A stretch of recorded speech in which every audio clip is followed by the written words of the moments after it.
প্ৰশাসন যন্ত্ৰ যিটো আছে এডমিনিষ্ট্ৰেটিভ মেচিনাৰী সেইখিনিয়ে ভালকৈ কাম কৰিব লাগিব আৰু পাব্লিকৰ কাৰণে যিহেতু চৰকাৰ পাব্লিকৰ কথাটো চৰকাৰে শুনিবই লাগিব যি নিয়ম নীতিৰ মাজেৰে যিখিনি কাম হৈ আছে যদি কিছুমান কাম হোৱা নাই কিন্তু পাব্লিকে কোৱাৰ পৰাহে আমি গম পাম তো সেইকাৰণে আজিৰ সময়ত বিটিআৰ অঞ্চলত শান্তি অহাৰ পিছত যোৱা 2 বছৰ আমি বহুতখিনি প্ৰব্লেমছবিলাক আমি চালোঁ আৰু কৰিম বুলি ক'লে বহুত কাম কৰিব পাৰে সেইকাৰণে এডমিনিষ্ট্ৰেশ্যনটো পাব্লিকৰ লগত একেলগে থাকি কাম কৰাৰ কাৰণে ৰাইজৰ উন্নয়নৰ কাৰণে ৰাইজৰ বিভিন্ন সমস্যা সমাধান কৰাৰ কাৰণে বিভাগীয় কৰ্তৃপক্ষবিলাকে যিটো ইনিচিয়েটিভ ল'ব লাগে সেই ইনিচিয়েটিভটো বহুত সময়ত নোহোৱাৰ কাৰণে ডেভেলপমেণ্টটো পিছ পৰি যায় তো সেইকাৰণে 2 বছৰত আমাৰ যিটো এক্সপিৰিয়েঞ্চ সেইটো লৈ পেলাই 2023 চনৰ পৰা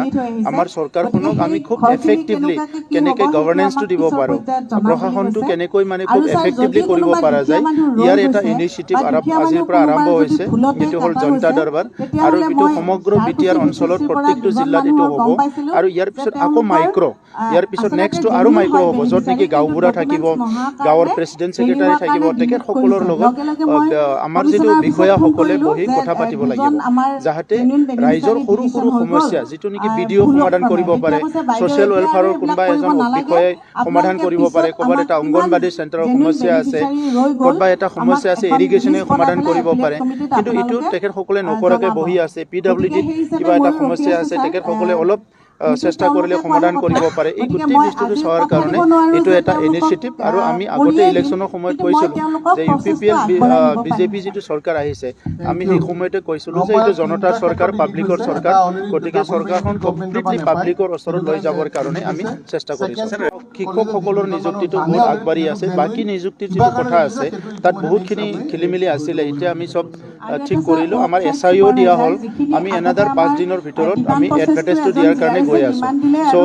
ভোগালী বিহুৰ হয়তো একদিন আগত বা ভোগালী বিহুৰ 2 দিন পিছত আমি যিখিনি আমাৰ খালী পদ আছে ইয়াৰ কাৰণে এডভাৰটাইজখিনি দিয়া হ'ব ইয়াৰ পিছতে আমি চব ৰিকুৱাৰমেণ্ট সব ডিপাৰ্টমেণ্টৰ যিবিলাক 3rd গ্ৰেড 4th গ্ৰেড আমাৰ তাত আছে মেক্সিমাম ডিপাৰ্টমেণ্টৰ এইখিনি এডভাৰটাইজ ওলাই যাব এতিয়া আমাৰ তাত যিখিনি টেট অলৰেডি চাকৰিত আছে তেখেতসকলক ৰেগুলাৰ কৰাৰ কাৰণে আমি লাগি আছোঁ 1 নম্বৰ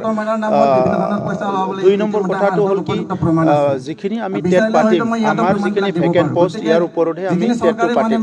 গতিকে তাত অসম চৰকাৰৰ যিখিনি গাইডলাইন ইয়াৰ মতে টেটটো হ'ব কিন্তু এৰিয়া ডিমাৰ্কেশ্যনৰ কথাটো আমি পিছত পাতিম আৰু এনেকুৱা পৰিৱেশ নাই কোনোবা যদি তেনেকুৱা কৈ লৈছে ইয়াক আইনৰ ব্যৱস্থা ল'ব আৰু মই নাভাবোঁ যে তেনেকুৱা কোনোবা এটা তেনেকুৱা কৰিব পৰা এটা পৰিৱেশ আছে আৰু কোনো কাৰণত হিংসাটো আমি বড়োলেণ্ডত পৰাশ্ৰয় দিবলৈ কোনো কাৰণত নিবিচাৰোঁ যদি কোনোবাই আজি ভাবিছে পুনৰ হিংসা কৰিম বুলি তো তেখেতে পুলিচৰ লগত সন্মুখীন হ'ব লাগিব আৰ্ম ফ'ৰ্চৰ লগত সন্মুখীন হ'ব লাগিব আদাৰৱাইজ আমি বড়োলেণ্ডৰ বাসিন্দা হিচাপে আমি বহুত বছৰ আমাৰ হিংসা আমি দেখিলোঁ আৰু এতিয়া আমি কোনো কাৰণত বড়োলেণ্ড অঞ্চলটো হিংসা পুনৰ ইয়াতে হওক আমি কোনো কাৰণত